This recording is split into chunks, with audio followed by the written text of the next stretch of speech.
image pour la beauté ou encore pour imposer son propos, pour un reflet de naïveté ou celui de la sensualité, si ce n'est celle de la sagesse ou de l'apport politique, promotionnel ou celle d'un message divin.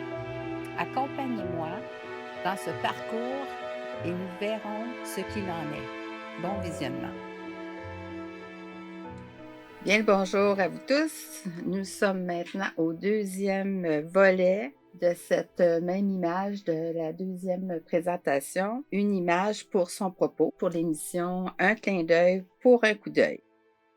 Ah donc, aujourd'hui, comme le personnage qui monte, qui décide malgré l'autre personnage qui nous renvoyait à l'extérieur de la composition dans l'image, on nous a demandé est-ce que tu veux vraiment t'impliquer parce que si tu le fais, si tu choisis de le faire, on va avoir besoin de ton intérieur pour vraiment évaluer ce que le peintre veut dire. On reprend notre lancée avec le personnage en bas à gauche de l'image qui est interrompu, si on veut, par la dame qui est dépourvue de son geste. Et qu'est-ce qui est vraiment intéressant, c'est que cette montée-là, cette ligne directive de ce personnage nous renvoie à l'autre qui est assis au premier palier avec sa tunique et qui, de son mouvement, de sa position avec son bras, tente de se relever. Et là, on suit le mouvement de son corps et on voit que son bras est retenu par un autre personnage qui a un vêtement lilas avec le torse de son corsage, un vert turquoise pâle, et qui le retient de son bras pour l'aider et lui pointe le ciel, lui pointe quelque chose vers le haut. Et si on suit, on voit que même sa main suit de la même teinte sur le bâtiment derrière, une ligne horizontale qui monte comme un petit bâtiment, une sorte de petite habitation qui n'est pas là juste par hasard. Donc, on revient à notre personnage qui pointe vers le ciel et on s'en va nécessairement, comme je disais l'autre jour, vers son regard qui nous renvoie au personnage qui tente de se relever. On suit son bras, il demande de l'aide. Et là, l'autre personnage qui a une tunique couleur caramel lui tend la main. Il y a tout un échange ici entre la main de celui qui demande et celui qui l'aide, parce que dans celle qui l'aide, on voit la couleur turquoise de sa manche et du bas de son torse qui est turquoise. La couleur turquoise est une couleur de guérison en passant. Et là, on voit que son autre main qui retient sa tunique envoie un message comme faut aller vers soi, faut se retenir, il y a toute une subtilité ici avec Nicolas Poussin. De cette main-là, tout de suite à côté, il y a un index. Il y a un index qui ramène encore notre regard vers celui qui pointe le ciel. Alors, on a un jeu ici d'un triangle où notre œil a un message subtil. Ça, c'est dans un premier temps.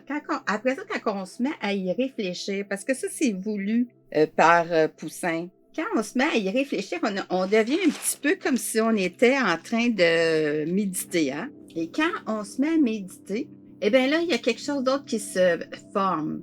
Le personnage qui pointe vers le ciel de son vêtement du haut vert turquoise, on a l'impression qu'un autre personnage, une autre morphologie se transfigure. Il y a une transformation parce que là, le turquoise dans l'ombrage, du dessous de son bras, c'est plus turquoise foncé, ben là, on a l'impression que le bras de celui qui l'aide vers la petite partie, vers celui qui a l'index, serait comme son bras à lui. Et de l'autre côté, on voit un personnage avec une barbe qui donne quelque chose de l'argent probablement à un mendiant. Et lui aussi, sa tunique est d'un bleu turquoise encore plus profond. Fait que là, on a l'imagerie d'une morphologie sous-entendue il va y avoir une transformation si tu t'aides. Et là, on a un trapèze, hein? Le trapèze de celui assis avec sa tunique qui tente de se lever vers la tête de celui qui pointe vers le ciel. Ça serait Jean, supposément. L'autre à côté avec sa tunique qui tend la main, Saint-Pierre. Et on descend vers la tête de celui qui pointe. Ça nous fait un trapèze. Alors ça suggère une stabilité dans l'énergie. Est-ce que tu veux atteindre une stabilité?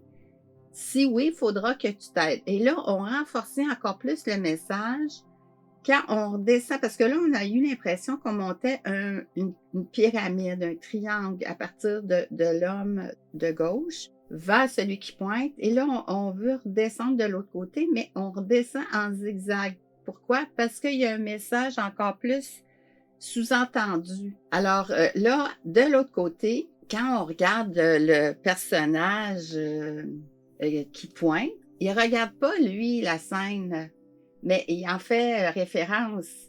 Il regarde un vieillard qui, lui, semble être complètement dépassé par ce qu'il vient de voir. Et juste derrière eux, il y a un autre personnage avec une tunique complètement turquoise.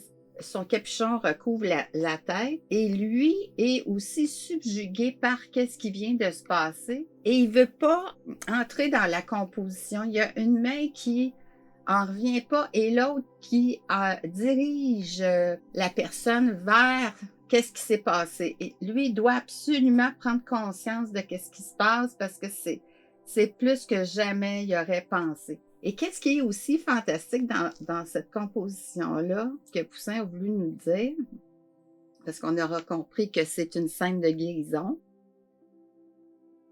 qui nous stipule que la guérison commence par notre implication personnelle. En haut du personnage Caramel, là, quand il y a sa tunique caramel qui retient, il y a un nuage un peu vacilleux en zigzag, hein, qui stipule dans notre intérieur une sorte de transfiguration. Il va se passer quelque chose si les gens s'impliquent. Et le jeu que Poussin a pris pour ses choix de couleurs chaudes et froides, en traitant vraiment son personnage qui transfigure, hein, qui métamorphose les situations, du vert, alors l'amour de soi au turquoise pour la guérison, c'est vraiment ingénieux. Et même le personnage derrière qui est estomaqué par qu'est-ce qui se passe et qui suggère à celui qui monte, tiens, prends part à la situation, moi j'en reviens pas, là. Lui, dit pas qu'il il le reconnaît pas, il dit juste qu'il l'a vu, mais il en revient pas. Et qu'est-ce qui est encore plus fantastique à travers tout ça, c'est que ces trapèzes-là, il y a comme deux trapèzes qui se sont formés. Ben, il y a une raison, parce que de l'autre côté, quand on voit le personnage en tunique saumon là, qui monte à notre droite de dos, ben lui, il devient comme une sorte de pied à une coupe. Parce que si vous regardez encore ces couleurs turquoises-là, de ce personnage-là, notre regard va systématiquement aller vers celui qui est à côté de celui qui pointe avec sa tunique caramel, vers l'autre qui a le capuchon, et là, on a la forme d'une coupe. Et c'est appuyé par la dame qui s'en vient avec, très, très stable, son panier sur la tête, on sent pas dans son geste qu'elle est à le tenir avec force. On sent qu'il y a une fluidité, que ça va de soi. Bien, elle porte dans son panier le pain et la carafe de vin. Et là, on comprend encore plus que les trapèzes suggéraient des choses qu'on doit s'investir à comprendre, hein, le pain quotidien et la coupe quand on devient à prendre conscience des moments sacrés, alors le pain et le vin. Et à ce moment-là, on revient dans le plus gros trapèze, hein, celui de tous les personnages qui forment une sorte de triangle, mais qui devient droit en haut avec les trois têtes des personnages, celui qui pointe, celui avec la tunique caramel et celui avec le capuchon. Ça fait une ligne droite, fait qu'on a un immense trapèze qui nous envoie au point de départ où la dame, finalement, qui est assise et qui a ce mouvement de dépourvu, eh bien, l'espoir qu'elle a dans les yeux, c'est qu'elle soulève à l'homme qui monte C'est un miracle, mon enfant, hein, la couleur de l'enfant qui regarde le personnage auquel sa mère parle est parfaitement guéri, parfaitement sain.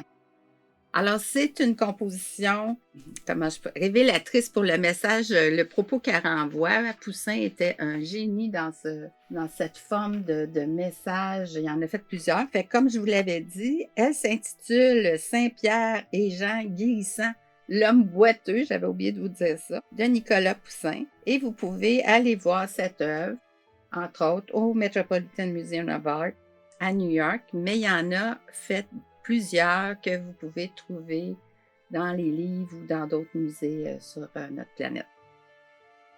Alors, bonne observation et à bientôt.